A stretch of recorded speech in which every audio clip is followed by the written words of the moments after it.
Hey, pessoal, tudo bem com vocês? Eu sou o Edu Ferreira, sejam bem-vindos ao vídeo de hoje. Gente, eu não consigo mais ficar adiando esse vídeo, queimou aqui meu refletor, né, que me iluminaria, então eu virei pra sacada a câmera, espero que a filmagem esteja boa. E também eu pensei em adiar e tudo mais, mas não dá mais pra adiar esse bate-papo, que é sobre o livro da O Diário de Anne Frank, tá? Eu pensei muito em como eu viria aqui falar com vocês, pensei se eu faria um tipo de resenha, mas eu gostaria de contextualizar o porquê que o Diário de Anne Frank ele é tão importante, deveria ser meio que obrigatório para todo mundo ler, né? Ele é um livro assim que ele te deixa muito angustiado, e aqui eu vou ter que falar um resuminho dele para depois a gente entrar aqui nos assuntos um pouquinho mais polêmicos, tá bom? Bom, o Diário de Anne Frank nada mais do que começa uma menininha de 13 anos, né, de uma família de judeus, que ela ganha um diário no 13º aniversário e ela começa a escrever nele coisas que ela sente ali no dia a dia. No começo, né, começa ali com bate-papo sobre meninos, né, garotas na escola e tudo mais. É um universo que ali é comum para todo e qualquer adolescente, mas em seguida ela e a família dela são obrigadas a se esconderem, né?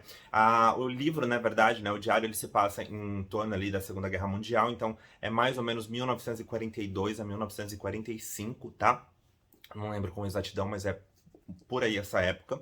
E daí ela começa ali com algumas restrições, do tipo que judeus têm alguns supermercados específicos, eles não podem frequentar tais lugares, né? E até o momento em que a família, ela arma um plano como se ela estivesse fugindo para a Suíça, a família, mas na verdade eles se escondem ali no anexo secreto, ali onde era a fábrica do pai dela, né? Basicamente tem uma estante, ali começaram a viver não só a família, né, da Anne Frank, né, 4 pessoas, ela, a irmã Margot, o pai e a mãe, mas também chegou uma família depois, e depois chegou mais um cara, né, o Dussel, e no total eram 8 pessoas para um espaço super pequeno. Eu comecei a investigar muito enquanto eu estava lendo esse livro, porque ele não só traz muitas informações importantes sobre a Segunda Guerra Mundial, sobre o fascismo, sobre o nazismo, como era viver naquele momento, naquela época, o quão angustiante era, mas eu fui pesquisar o local do anexo secreto, que hoje na verdade é um museu. Para quem não sabe, e é uma triste realidade, a Anne Frank ela foi morta, ela foi capturada pelos nazistas, ela foi levada para o campo de concentração junto com a família, e a única pessoa que sobreviveu foi o pai dela. Aí, né, a Maipe, que era a pessoa, acho que é Miep, eu não sei como se fala, ela achou o diário da Anne Frank, ela era uma secretária ali da fábrica, ela ajudou muito no esconderijo dessa família, ela ajudou a levar comida, ela ajudou a levar informações, né, ela ajudou ali a manter a segurança de toda a família da Anne Frank. Daí ela achou o diário depois, né, que a Anne Frank foi capturada junto com a família, levada para os campos de concentração e foi morta, e entregou para o pai, né, para o Otto, e eles publicaram esse livro em 1947, se eu não me engano. E hoje aí é um dos livros mais lidos do mundo, né? A casa onde eles ficaram, o anexo secreto, hoje ele é um museu na Holanda, tá? Então é possível que qualquer pessoa acesse, visite, né? Realmente tem bastante gente, o lugar, né, em si, ele é apertado, então para fazer aí um tour completo, você precisa fazer o agendamento e tudo mais, porque realmente assim recebe filas quilométricas de gente todos os dias para visitar o museu de Anne Frank. E por que ele é tão angustiante, gente? Na medida em que a Anne Frank ela vai descrevendo o que vai acontecendo, no começo, beleza, era só um esconderijo, tipo, uhul, vamos ficar ali na mente de uma criança, né? Não tinha tanto perigo assim, tinha um certo receio a partir do momento em que a irmã dela foi convocada a ser a ir para um trabalho no campo de concentração, e daí eles tiveram que fugir. Ela sentiu um pouco de angústia, mas no final ela não tinha noção muito do que estava acontecendo, né? Ela começou a ter noção a partir do momento em que ela viu o olhar dos pais preocupados, né? Ela foi amadurecendo, ela foi crescendo, ela viu que aquilo não ia mudar, aquele universo dela. Então ela colocava todas as angústias dela no diário, de como era ter que viver com pouca comida, como era sentir a sensação de que o lugar era invadido, tinha risco não só de ser um ladrão, né? Talvez pior fosse a polícia, né? A Gestapo ali, né? Que apoiava o Hitler, que apoiava o fascismo na Itália. Então, assim, ela tinha muito medo à noite do que podia acontecer. Ela não sabia se ela tinha dia seguinte, né? Enfim, não sabia. Era um dia de cada vez, né? E tinha medo de ser capturado, como os amigos, pessoas da escola que eram capturadas e mortas, né? Levadas para o campo de concentração. Fora isso, que a guerra estava acontecendo na janela do quarto dela. Ela conseguia ver explosões, ouvir barulho de aviões, enfim. E ela acordava muito angustiada. Eu, depois de terminar o livro, fui ver o filme. E tem um filme muito bom no YouTube, disponibilizado, tá com legenda. a qualidade não é boa. O filme, acho que, se eu não me engano, é de 2010. Mas, assim, ele é muito fiel ao diário de Anne Frank, né? As coisas que ela escreve, a bondade que ela via ainda no ser humano, apesar disso tudo acontecer. É difícil, gente. É difícil, assim, você começa a falar e é angustiante. E daí ela começa a falar do romance até que ela tem ali dentro, né? Dentro do anexo secreto, o amor que ela tinha ali pelo Peter, que era da outra família, porque era o único cara que, na verdade, além do pai, dos adultos, que ela tinha acesso, né? Ela não tinha acesso a outras pessoas. Então ela tinha ali de disputar com a irmã, barra a Margot, que na verdade não tinha muito, como se diz, intenção sexual nenhuma com o Peter, né? Ela falou, não, pode ficar lá com o Peter, não tem problema nenhum. Mas eu imagino que se tivesse também não teria problema nenhum, né? Porque era o único menino que elas tinham acesso ali, era o Peter. E também tem o diário da Margot, mas ele nunca foi encontrado. Eu espero que algum dia, se é que ele existe ainda, se não foi destruído, ele seja encontrado. O diário de Anne Frank, na verdade, sobreviveu por um milagre, porque realmente a polícia entrava e destruía tudo, tudo que tivesse pistas, enfim, né, toda a relação que tinha ali com a família. E é angustiante porque ela tá escrevendo o diário e de repente termina. E tipo, não tem continuação, não tem. Não tem, ela simplesmente foi capturada e ficou aquilo, né? Terminou ali, né? Eu lembro que o primeiro contato que eu tive foi na A Culpa é das Estrelas, né? Naquele filme do John Green. E daí eu realmente falei, meu, eu preciso ler em algum momento esse Diário de Anne Frank, já faz uns 10 anos que eu tô postergando isso aí, né? Eu tinha comprado esse livro em 2000, e hoje estamos em 2002, deve ter sido lá para 2015, mais ou menos. E tava na minha estante, eu não li. Até que chegou um momento que eu falei, eu preciso ler. E eu queria trazer um pouco aqui, né, contando aí já, contextualizando o que diz o Diário de Anne Frank, um pouco com o contexto atual, né? E eu pensei em trazer um pouco com a pandemia, mas eu achei muito injusto eu falar que a gente sentiu o que ela sentiu porque a gente não sentiu, gente. É, eu vou trazer alguns momentos no meu lugar de fala, e daí que se encaixa, e eu vou contextualizar daqui a pouco pra vocês, então fica aqui até o final. Mas, por exemplo, na pandemia não é justo porque a gente. Tudo bem que era um vírus, a gente não sabia o que era, o que ia acontecer, todo mundo ficou isolado, mas a gente tinha alimentos, a gente podia sair com máscaras, a gente podia. No começo talvez não, né? Tava rolando até um isolamento forçado, a gente não podia nem na esquina. Mas a gente podia pelo menos ir no mercado, pelo menos podia ir na farmácia, comprar um remédio, fazer alguma coisa. A gente tinha meio que essa opção por segurança própria. Mas, por exemplo, se eu quisesse descer aqui no hall do meu prédio, se eu quisesse abrir uma janela, o pessoal lá não podia fazer isso. Eles tinham medo de abrir a janela, eles não podiam respirar com medo de serem descobertos, eles não podiam usar água da descarga, gente, com medo da água nos encanamentos chamar a atenção dos vizinhos, né? E eles fossem aí descobertos. Então, assim, não foi por vontade própria, eles não podiam fazer coisas normais do dia a dia. Então, por isso, eu achei muito injusto a gente comparar a pandemia, né, o isolamento em si, com o que ela viveu, né, o isolamento que ela viveu com a família dela. Então, assim, não chega nem perto, tá bom? Assim, realmente passou pela minha cabeça, mas logo em seguida eu refleti um pouco melhor e falei, não faz o menor sentido, tá? Então, realmente, a pandemia é injusto a gente comparar. Mas, por exemplo, no meu lugar de fala, em que judeus eram perseguidos na Segunda Guerra Mundial, assim como negros, gays, eu sou gay. Então, assim, eu tenho um lugar de fala em que eu sinto que durante muitos anos, e eu acompanhei todo esse histórico, obviamente, porque eu sou eu, talvez você sendo uma pessoa hétero, homem ou mulher, cis, né, não sendo trans, talvez não tenha passado por uma situação do tipo, eu não sou trans, né, tá, eu sou cis, né, mas assim, eu imagino o medo dessas pessoas de saírem na rua, serem marginalizadas. Hoje, nas estatísticas do Brasil atual, em 2022, a média de vida de uma pessoa trans é de 37 anos. Gente, assim, é surreal, entendeu? É surreal. A gente tá em 2022, tá? Passamos pela Segunda Guerra Mundial. Então, assim, como pode, sabe, uma pessoa trans ter uma expectativa de vida de 37 anos de idade? Não sou trans, mas assim, eu tenho um pequeno lugar de fala na comunidade LGBTQIA+.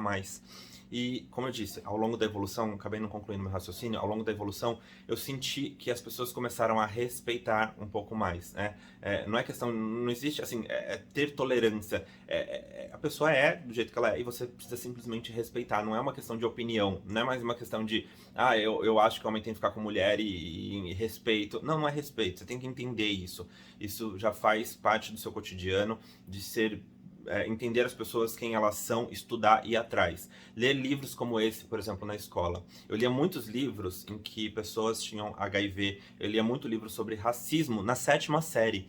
E eu não entendia o porquê que eu lia naquele momento, tá? Quer dizer, eu entendia, assim, eu tinha 13 anos de idade, eu entendia muito mais do que marmanjos hoje de 30, 40 anos de idade que não entendem as coisas, tá? Eu não lia resumo, não. Eu lia o livro para fazer a prova e lia com convicção, me colocando no lugar da pessoa. E eu entendo hoje uma situação de dor de uma pessoa que tem HIV. Embora HIV hoje já, graças a Deus, está sendo curado, né? Existem já 4 curas no momento que eu gravei esse vídeo, 4 pessoas que já foram curadas aí no mundo. Isso pode ser que se expanda nos próximos anos, tá?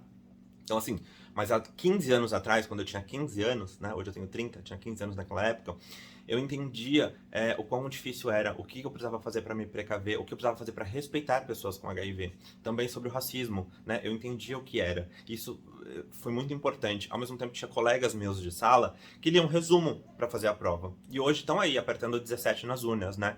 E aqui, gente, vai ter um pouco de viés político. Então, se você não concorda, eu não me importo se você se desinscrever do canal, se você dá dislike, pode dar, não tem problema, tá? Eu quero pessoas que estejam reunidas aqui comigo, com as minhas ideias e pensamentos, que tenham um pouco de direitos humanos, que tenham um pouco de... Sejam pessoas que tenham um coração, sejam pessoas humanas, que entendam o lado do outro e se coloquem no lugar do outro, a tal chamada empatia, tá bom? Então, assim, ao longo, né, voltando de novo, nessa terceira vez que eu falo isso, ao longo dos anos, eu senti que houve um crescimento de respeito às pessoas da comunidade LGBT. Isso foi sendo introduzido na comunidade LGBT, né? E isso veio se perdendo nos últimos 3, 4 anos.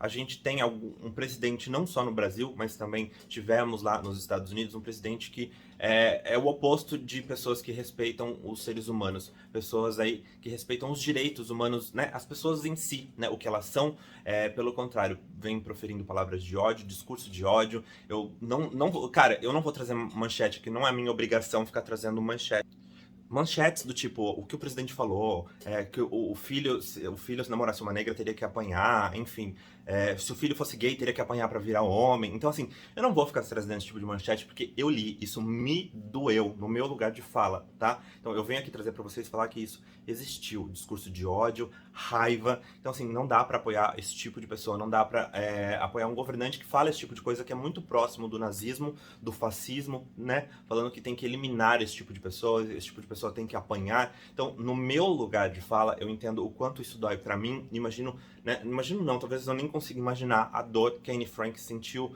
por estar numa família judia, né? Então, assim, é realmente tenebroso você ler isso aqui e ver que pessoas ainda apertam 17. 17 não, porque não é mais 17 esse ano. Mas pessoas que apoiam,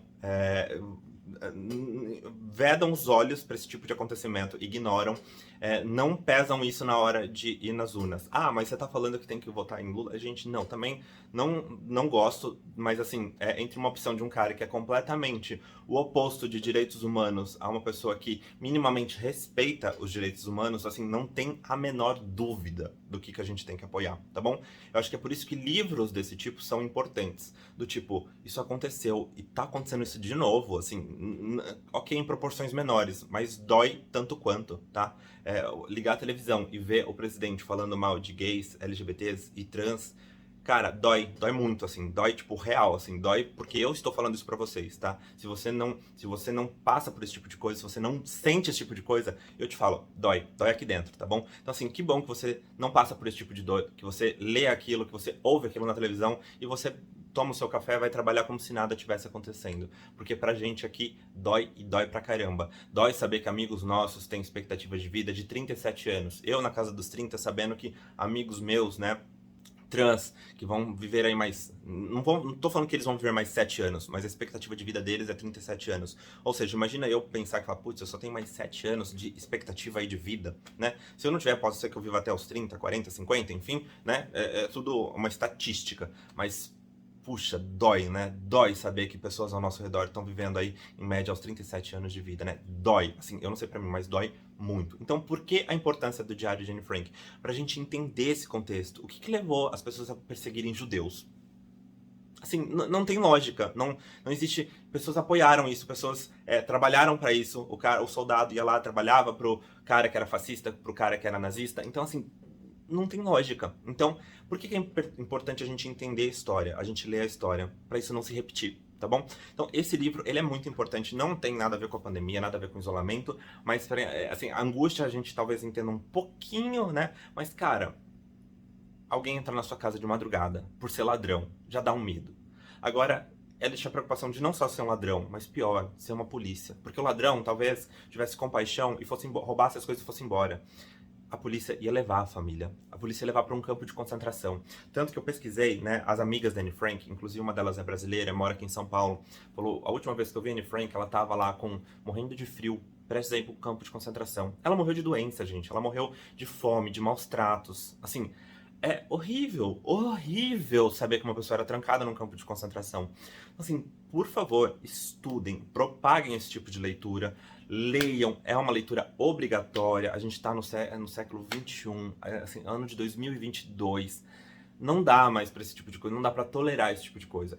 Eu, como disse, vi o respeito à comunidade LGBT crescendo. E nos últimos 4 anos, isso vem se desfazendo. A gente vê nos comentários do Facebook, a gente vê nos comentários do Instagram. Esse tipo de comentário, um certo tempo, parou de existir. Ah, você é da turminha do bem, da turminha do... tem um termo que eles falam do mimimi, né? Cara, se não te dói a dor do outro, não é mimimi. Justamente é mimimi porque é a dor do outro, porque não é sua. Então, assim, por isso que é importante não ler resumos na hora de fazer prova lá na 7ª série, no primeiro colegial, né? Se você tiver um filho, uma filha, cara, não deixe ele ler resumo, tá? Cobre dele que leia o livro inteiro, pra ele entender, pra ele ser uma pessoa melhor no futuro. Tá falando que eu sou uma pessoa melhor? Não necessariamente, tá? Eu tenho muitos defeitos, muitos, assim, 1 zilhão de defeitos. Mas, assim, eu minimamente entendo que esse tipo de coisa não pode acontecer mais. São questões de direitos humanos, é o básico, o básico. Então eu fico muito chateado quando eu vejo um amigo próximo, um familiar, tendo esse tipo de atitude, apoiando uma pessoa que tem ideais muito próximos ao fascismo e ao nazismo, tá bom?